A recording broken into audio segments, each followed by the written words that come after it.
क्या अपने ही जाल में फंस गई हैं सीमा हैदर। पाकिस्तान से आई इस लड़की की जब हमने खबरें सुननी शुरू करी तो सबने यही बात बोली कि वाह बताओ, अपने प्यार के लिए सीमा पार करके आई है। लेकिन फिर धीरे धीरे करके आईबी ने पूरे मामले पर जांच शुरू की।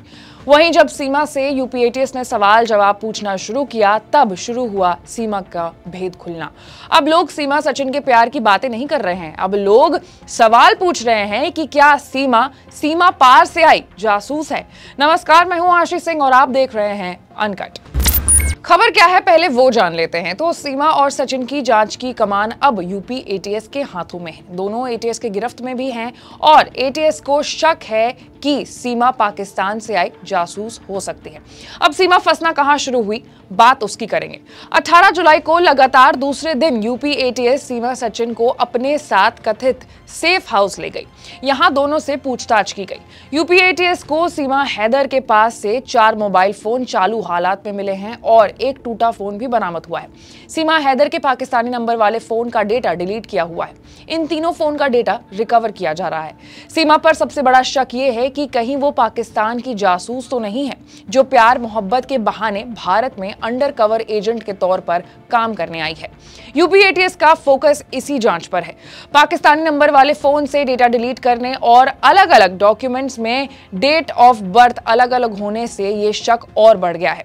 यही नहीं, सूत्रों से मिली जानकारी के अनुसार सीमा हैदर के बैकग्राउंड को लेकर के आईबी को पहले से भी शक था और उसने रेड फ्लैग भी इसको बताया है। और आईबी को ये red flag Indian intelligence agency यानी रॉ यानी रिसर्च एंड एनालिसिस विंग से मिला है। छानबीन में सामने आया है कि सीमा का भाई और चाचा पाकिस्तानी आर्मी में भी है। यही नहीं, सीमा ने एक और बात का खुलासा किया है। उसने बताया है कि वो सचिन के साथ साथ और भी कई दूसरे लड़कों से भारत में पबजी के जरिए बातें किया करती थी और वो सारे लड़के दिल्ली और दिल्ली एनसीआर के हैं। गौर करने वाली बात यह है कि दिल्ली और दिल्ली एनसीआर के लोगों से ही ज्यादा उसकी दोस्ती रही है। वहीं अब एटीएस उन लड़कों का भी पता लगा रही है। उसके बाद जब बात आती है सीमा के पहचान पत्र की तो उसमें भी काफी झोल है। अब झोल यह है कि सीमा का पहचान पत्र 20 सितंबर 2022 में जारी किया गया था। इसलिए सीमा से पूछा जा रहा है कि आखिर इतनी देरी से क्यों पाकिस्तानी नागरिकता पहचान पत्र बनवाया, जबकि ऐसे पहचान पत्र जन के साथ ही बनवाए जाते हैं। उसके बाद अगर आप सीमा के बाकी के इंटरव्यूज को देखेंगे तो एक बात आपको समझ में आएगी कि सीमा जो है वो 5वीं क्लास पास है। वो किसी ऐसे देश में आई है जहां उसका कोई नहीं है, वो किसी को नहीं जानती है, उसे किसी भी बात का कोई भी डर नहीं है। मीडिया से बातचीत करने में एकदम फर्राटेदार जवाब दे रही है, सभी को अपनी लव स्टोरी के कसीदे पढ़ के बता रही है, डांस कर रही है, बिल्कुल कॉन्फिडेंट है। यूपी एटीएस के सारे सवालों का जवाब भी इतनी हिम्मत से दे रही है। क्या ये संभव भी है? अब इसके बाद कुछ ऐसे सवाल हैं जो यूपी एटीएस सीमा और सचिन से पूछ रही है, वो भी आपको बता देते हैं। तो एटीएस ने सीमा से पूछे कुल 22 सवाल हैं। सबसे पहला सवाल, पूरा बायोडेटा जैसे माता का नाम, पिता का नाम, जन्म स्थान, जन्म तिथि, परिवार, भाई बहन, रिश्तेदार, स्कूलिंग, कामकाज, पहली शादी, बच्चे वगैरह।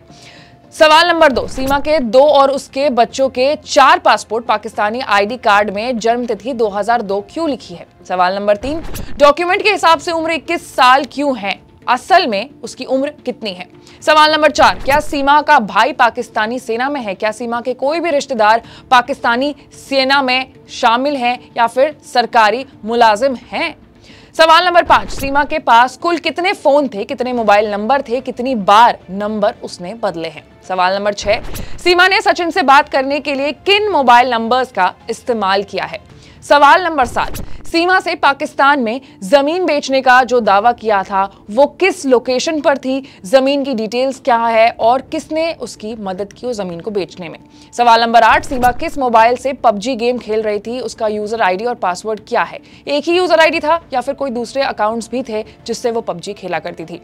सवाल नंबर 9, सीमा ने मरियम खान नाम से पबजी अकाउंट क्यों बनाया था, दूसरा नाम से अकाउंट बनाने की आखिर वजह क्या थी। सवाल नंबर 10, सिर्फ 5वीं तक पढ़ाई करने के बावजूद सीमा टेक्नोलॉजी में इतनी ज्यादा स्मार्ट कैसे है। सवाल नंबर 11, सीमा ने भारत आने के लिए किससे मदद ली थी, क्या किसी एजेंट का सहारा लिया था, भारत में दुबई नेपाल के जरिए एंट्री का आइडिया किसने दिया और इसके बारे में क्या किसी से ट्रेनिंग भी ली गई थी।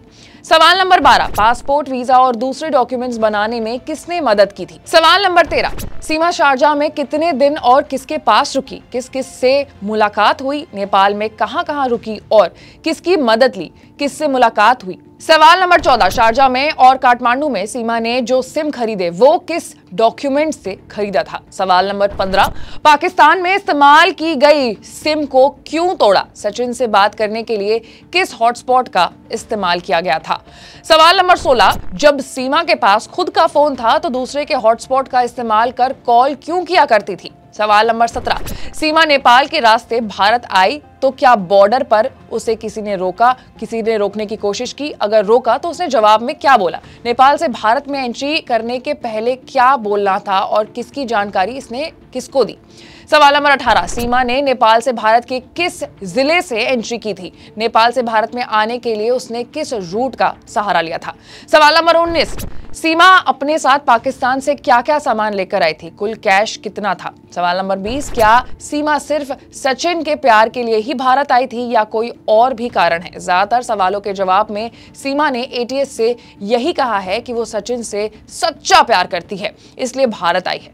सवाल नंबर 21, सीमा ने सचिन के परिवार को इतने जल्दी और आसानी से कैसे मना लिया? सचिन के माँ, पिता और बहन से कब से संपर्क में है? सवाल नंबर 22, सिर्फ 5वीं तक पढ़ाई करने के बावजूद सीमा अच्छी अंग्रेजी और हिंदी कैसे बोल लेती है और अवैध रूप से भारत में घुसने के बावजूद सीमा इतनी ज्यादा सहज आखिर कैसे है? खैर, ये जो सारे सवाल हैं वो सीमा के इतने सारे मीडिया पर इंटरव्यू आने के बाद लोगों ने खुद ही खुद खड़े करना शुरू कर दिया कि आखिर 5th स्टैंडर्ड की जो लड़की है वो इतनी ज्यादा स्मार्ट, इंग्लिश में फ्लुएंट और इतनी ज्यादा कॉन्फिडेंट कैसे है। फिलहाल सीमा और सचिन जो है वो यूपी एटीएस के गिरफ्त में है। यूपी एटीएस उनसे लगातार सवाल जवाब कर रही है। वहीं इस मामले में कोई भी अगर अपडेट आपको चाहिए तो वो अनकट के ऑडियंस को सबसे पहले मिलेगा, लेकिन उसके लिए आपको अनकट को लाइक, सब्सक्राइब और शेयर करना होगा। मैं थी आपके साथ आशीष सिंह।